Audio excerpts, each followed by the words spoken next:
सूचना दर्पण न्यूज से किशन सोलंकी। हम अभी पहुंचे हैं ग्राम पंचायत अमर सिंह का गढ़ा, जिसके अभी वर्तमान सरपंच हैं श्रीमान प्रेम शंकर जी बघोरा। उनसे हम रूबरू होंगे और बातचीत करेंगे कि जैसे इस कार्यकाल के अंदर लगभग 4 साल का जो समय है वो इन्होंने कांग्रेस की सरकार में निकाल दिया, और अभी वर्तमान में राजस्थान की बात करें तो भाजपा की सरकार है।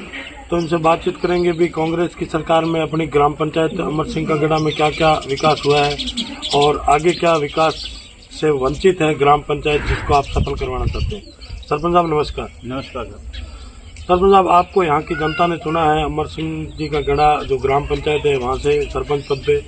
तो कांग्रेस की सरकार थी, उसके अंदर आपने क्या क्या विकास करवाया, और वर्तमान में बात करें राजस्थान की तो राजस्थान में भाजपा की सरकार है, आगे ऐसे क्या मुद्दे हैं जिनको सफल करवाने का प्रयास करेंगे साहब? हमारे इस एरिया में एसटी ट्राइबल एरिया, बिल्कुल हम माई के बिल्कुल अंतिम छोर में आते हैं। बिल्कुल बिल्कुल। हमारा ये लक्ष्य है कि हमारे यहाँ ये किनारे थोड़ी ठीक हो जाएं और टेल तक पानी पहुँचे। बिल्कुल बिल्कुल। माई नदी के किनारे में गांव मालनिया, कोबला और ये दानी लांबा की केसरपुरा पटेलिया, वहाँ माई का पानी आ ही नहीं रहा है। अभी फिलहाल किनाल का रफ्तार में है, तो वहाँ पानी नॉन कमांड एरिया है, वहाँ पानी मिले। और मेरा ये मालनिया और अमर सिंह का गढ़ा और खोखला बिल्कुल जोड़ा इसमें पानी नहीं आ रहा है। तो हमारा ये प्रयास रहेगा कि सरकार से भी गुजारिश करेंगे कि हमारा पानी वहाँ तक पहुँचे, काश्तकार को सिंचाई हो सके। बिल्कुल। तो जैसे बात करें, अभी आपने बताया सरपंच साहब सिंचाई की, जो किसान हित की बात की आपने, जैसे क्योंकि बात करें तो यहाँ जो किसान वर्ग का बेल्ट है, तो किसानों को मान लो जो आवश्यकता है वो पानी की है। तो बात करें तो अभी पीछे सिंचाई मंत्री रह चुके हैं अपने यहाँ जो कांग्रेस के दिग्गज नेता है वागड़ के महेंद्रजीत सिंह मालवीय जी, तो उनके कार्यकाल में यहाँ कोई विकास नहीं हुआ। जो बात करें किसानों की और नहरों की पानी की, इसमें सब ये हुआ है कि जो किनाल झंझर पड़ी हुई थी, बिल्कुल उसको मरम्मत के लिए हमने बजट आवंटित किया। बिल्कुल। इस साल मरम्मत हुई, इस साल पानी बराबर थोड़ा मिला। बिल्कुल। खेत तक तो नहीं पहुंचा, लेकिन जो काश्तकारों के यहाँ हम बार बार वो एएन और जेइन को बुलाते हैं, एमएलए साहब को फोन करते हैं, ये सारा सिस्टम थोड़ा सा सुधरा है, थोड़ा सा इतना तो फर्क पड़ा है। और ये काम चल भी रहा है, बिल्कुल, और छोटी मोटी किनाले भी बन रही हैं। ये हो रहा है। तो और सरपंच साहब, और आपने सरपंच पद पे रहते हुए क्या क्या विकास करवाया? जैसे विद्यालय की बात करें, क्योंकि आप आज एक यहाँ सरपंच पद पे हैं, आपकी जिम्मेदारी ग्राम पंचायत की, तो इसके अंदर शिक्षा के प्रति आपने क्या करवाया है? पेयजल हेतु तो आपने क्या करवाया है? ऐसे कोई मुद्दे? पेयजल के लिए हमने हेडपम्प खोले जी, और विद्यालय के लिए हमने जिस विद्यालय पुराने भवन के हमारे 13 विद्यालय हैं मेरे जी, और 8 आंगनबाड़ी केंद्र हैं जी। तो हमने जिन विद्यालयों में, बिल्कुल, जैसे कि पहले गदरपट्टी से विद्यालय बने हुए थे, बिल्कुल, तो फिर हमने ऊपर सानामजी करवा करके कई बरामदे में कोई समस्या थी उसका निराकरण किया, बिल्कुल, और बच्चों को खेलने के लिए ग्राउंड में कोई करना था वो भी किया है, बिल्कुल। मैंने एक प्रयास मेरा अधूरा है, बिल्कुल। मैंने मेरे सीनियर स्कूल है उसमें मेरा ग्राउंड है, बिल्कुल, 10 वीघों का। उसमें मैंने 2-3 बार फाइलें जिला परिषद भेज रखी है, बिल्कुल, लेकिन वो 2 बार मेरी फाइलें वापस आ चुकी है, बिल्कुल। अभी भी फाइल वहीं पड़ी हुई है जी। तो मैं इसके लिए एइन साहब और वीडियो को भी मैंने बोला है, बिल्कुल, और हम ये कोशिश में है वो हो जाता, स्टेडियम बन जाता, बिल्कुल। तो हमारे इस ग्राम पंचायत में 11 रेवेन्यू गाँव है, बिल्कुल, और 11 रेवेन्यू गाँव का बहुत बड़ा वही मैदान है जो कि सारे लोग वहाँ खेलते हैं, बिल्कुल, बहुत अच्छा। तो जैसे बात करें सरपंच साहब, आगे जो लोकसभा के चुनाव आ रहे हैं, तो वर्तमान में मान लो एक जो सरगर्मियाँ हैं जो चुनाव की भी बढ़ती जा रही है, तो अपने बात करें बांसवाड़ा जिले की विधानसभा घाटोल की, तो यहाँ से क्या प्रयास लग रहे हैं आपको?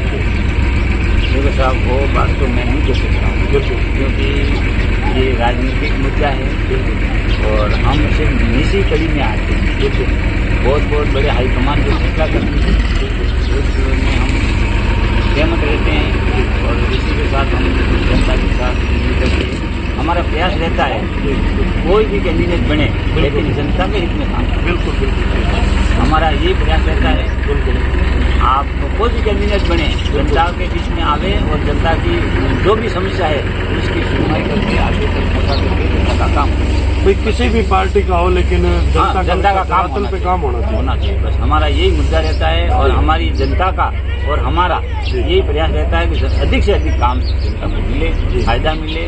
राजनीतिक में आए हैं तो जनता का कुछ न कुछ भला करें, बिल्कुल हमारा यही प्रयास है। तो सरपंच साहब, मैं और भी अपने यहाँ के जो जनप्रतिनिधि हैं उनसे मिला हूँ, बातचीत की है, जो आपके साथी हैं, लेकिन जो कांग्रेस की सरकार रही है अभी इसके अंदर आपका जो 3-4 साल का कार्यकाल निकला है, क्योंकि जो नरेगा का बजट है वो समय पे नहीं आने के कारण और एसएफसी एफएफसी की किस्तें समय पे नहीं आने के कारण ग्राम पंचायतों में विकास की जो गति है वो बिल्कुल ही धीमी चल रही है। तो इस पे आपका क्या कहना है साहब? ये इस कांग्रेसी सरकार में हमने ये देखा है, बिल्कुल 4 साल हमने गुजारे हैं जी, न तो हमारे समय पे ये नरेगा का पैसा आया है, अभी लेबर का पैसा भी नहीं आ रहा है। जी जो पहले का बकाया वो भी पैसा, अभी लेबर का पेमेंट भी नहीं आता था और काम के एफटीओ तो हुआ ही नहीं था। बिल्कुल बिल्कुल तो सारी काम की व्यवस्था व्यस्त बिल्कुल सही बिगड़ गई, डावाडोल हो गया। जी, जब जिस रफ्तार से हम काम करना चाहते थे बिल्कुल उस रफ्तार से काम नहीं कर पा रहे।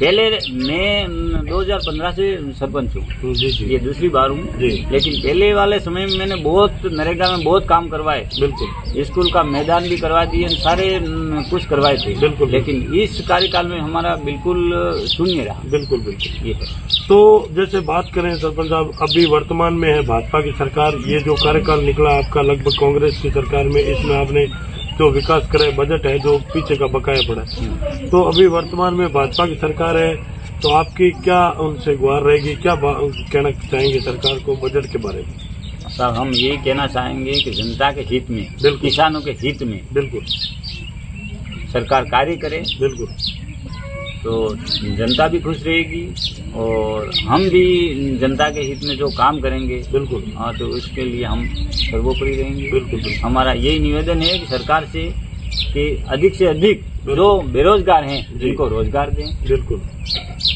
क्योंकि हमारे यहाँ के लोग बिल्कुल गुजरात में जाकर के पलायन करके काम करते हैं और यहाँ का चूल्हा जलाते हैं। बिल्कुल ये परिस्थिति है जी, तो रोजगार यहाँ 100 दिन कहते हैं लेकिन नरेगा में काम भी स्वीकृत नहीं होते। जी, अभी फिलहाल ये स्थिति है कि नरेगा में हम काम भेजते हैं, बिल्कुल, पक्के वर्क स्वीकृत नहीं होते, कच्चे में भी अभी बहुत वो है। अभी ये अप्रैल महीना आने वाला है, बिल्कुल बिल्कुल, उसमें हम लेबर लगाएंगे कैसे? मेरे यहाँ के 2000 की लेबर 2000 लेबर लगती है मेरी ग्राम पंचायत के जी अंदर। जी, तो कच्चे काम एक का अभी सरकार ने ये कर दिया है कि एक वर्क पे 70 लेबर ही लगेगी, बिल्कुल, जाकि इसमें 150 जॉब कार्ड है, बिल्कुल, तो एक हफ्ते में 70 लेबर लगेगी, तो दूसरे हफ्ते में 70 फिर लगेगी, बिल्कुल, फिर इनका पकवाड़ा और इनके 100 दिन कैसे पूरे?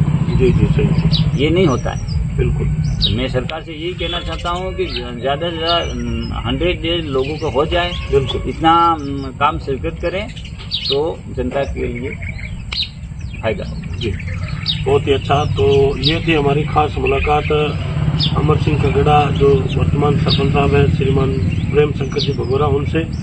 तो सूचना दर्पण न्यूज के अंदर जो इन्होंने हमें समय दिया उसके लिए बहुत बहुत धन्यवाद साहब आपका। बहुत बहुत आपको भी धन्यवाद जी।